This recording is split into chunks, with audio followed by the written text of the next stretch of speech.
ګستاخي کې دا زموږ بي ګروپ دا شنپټکوال ځایونه جوړ کړي. رسول الله آگئے مرحبا مرحبا ته ولاړ شي. دا ته یو څو خبرې رامعلوم شي. د قرآن لروي اوله خبره سبحان الذي اسرا بعبده، پاک د هغه ذات چې چا ځان ته وبولو سیر یې پرې وکړو بعبده خپل بنده بنده یې ورته وویل. معلومه دا خبره سوه چې رسول الله صلی الله علیه وسلم د ذات په لحاظ سره بشر ده، صفات یې ټول نور. بشر د خاندان لري، لورانې، زمن، خزمونی، ترونه، ترورانې، مکه کې پیدا سوی، روضه پاک یې معلوم ده په مدینه کې. بشر ته د ذات په لحاظ اوس دلته زموږ ځینې علما دا د فرقو وخت ده، هغه یایي که د بشر رسول الله ته وویل بیا ګستاخ شو، بیا کافر شو، فتوا را باندې لګوي. نو موږ صرف یوه خبره وکړو، موږ دا خبرې تاسو ته نه کوو، ځکه نه درته کوو چې تاسو ته دا خبرې چې کوو موږ یې ضرورت یې نشته، صرف دا مسلې مسایل درته بیان ساتي ډېره. خو دوی جای په جای باندې مسلې نه، دا د خلکو عقیدې ور خرابوي. د یایي که د بشر ورته وویل نو بیا کافر شو، ګستاخ رسول شوې. موږ دوی ته یوه خبره کوو چې الله تعالی په 14 سپارې سورت کهف کې نبي علیه الصلاة وسلام ته بشر ویلي چې محبوبه دا خلکو ته ویایه انا بشر مثلکم، زه تاسو غوندې بشر یم. نو موږ یې چې ته موږ باندې د کفر او د ګستاخي فتوا لګوي، خو خدای یم رسول الله ته بشر ویل دي، بیا خدای یم نعوذ بالله ګستاخ شو، خدای یم کافر شو. دا خبرې د فرقو خبرې دي، زموږ هغه عقیده ده، زموږ د علما چې ناست دي منډې وهي. کنه موږ ته د مدرسو ضرورت نه و،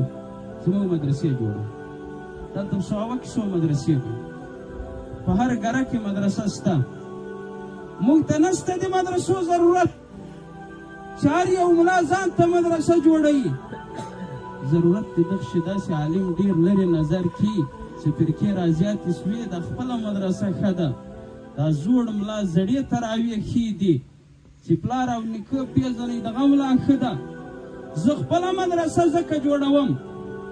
چې د ما د قوم، د ما د ملګري، د ما د عزیز د عقیدې دفاع وشي. د ما مدرسې ته راسي کم از کم که لږ زده کړه کړه، که یې ډېره کړه، عقیده خو بیا نه یې خرابه. غټه مسله نو سبا دغه نو اول عقیده زموږ دغه ده چې رسول الله صلی الله علیه وسلم په انسانانو کې الله تعالی نبي را لګولی، صفات یې نور. دومه عقیده جبریل امین پسې رسول الله ویل چې دغه څوک دی، دغه څوک دی. دا خپل سفر کې پوښتنه جن کړه، دا یې ولې جن معلومه دا خبره سوه چې خدای تعالی زموږ او د تاسو عقیده ده له قرآنه جي، زموږ او د تاسو دا عقیده ده چې خدای څومره خپل محبوب نازولی ده، بیا دا ټوله دنیا کې یو څوک هم د غوره نه ده نازولی. زموږ او د تاسو عقیده ده چې د خدای راباد د چا نمبر ده، هغه زموږ او د تاسو خوږ پیغمبر حضرت محمد رسول الله نه. په رسول الله صلی الله علیه وسلم ته ځینې خلک دومره په عشق او په محبت په دعوه کې مخته ولاړ شي، هغه یایي چې د خدای او د رسول فرق نشته، چې څومره علم غیب ټول الله ته حاصله ده، په ذره ذره باندې رسول الله هم خبره ده، رسول الله ته هم ټول علم غیب حاصله. دا نسبت د دې خبرې د موږ او د تاسو خوږ پیغمبر ته وکړي، دا نسبت د علم غیبو رسول الله ته کړل، دا نه دي صحیح. د موږ او د تاسو عقیده چې شي چې په کومو خبرو الله تعالی محبوب نازولی د علم یې ورکړی ده، بیا د ذره علم هم بل چاته نشته، دومره نازولی. د موږ او د تاسو عقیده له قرآنه معلومه شوه که خدای رسول الله ته دومره ټول علم غیب ورکړی وای، لکه خدای چې په ذره خبر ده او رسول الله هم پرې خبر وای، بیا به رسول الله له جبریل ولې پوښتنه کړه چې دغه څوک دی، دغه څوک دی، دغه څوک دی، دغه څوک دا ماسې بیان درته وکړو. دا دومه عقیده.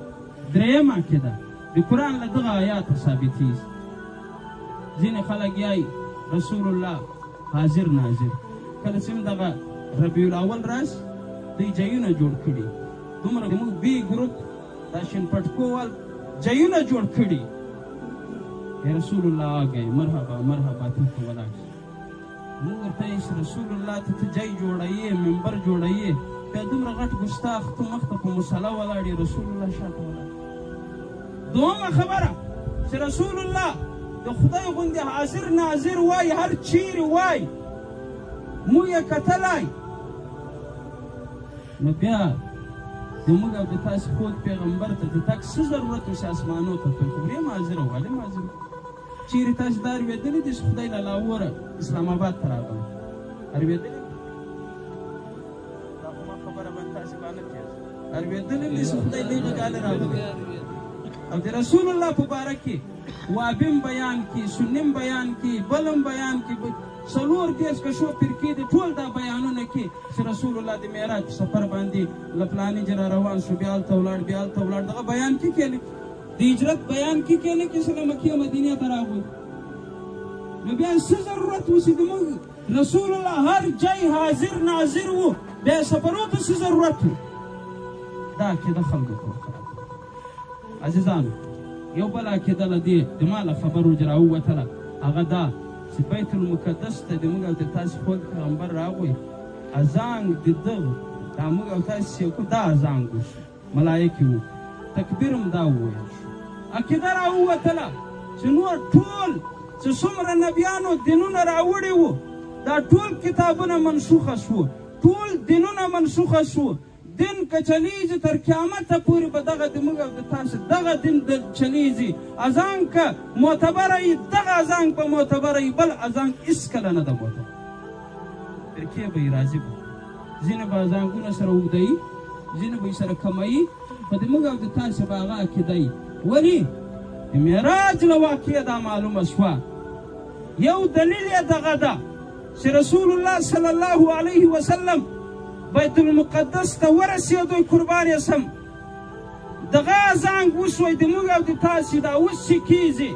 معلومه دا خبره نور ټول پرې کینسله شو دغه به معتبره وي تر قیامته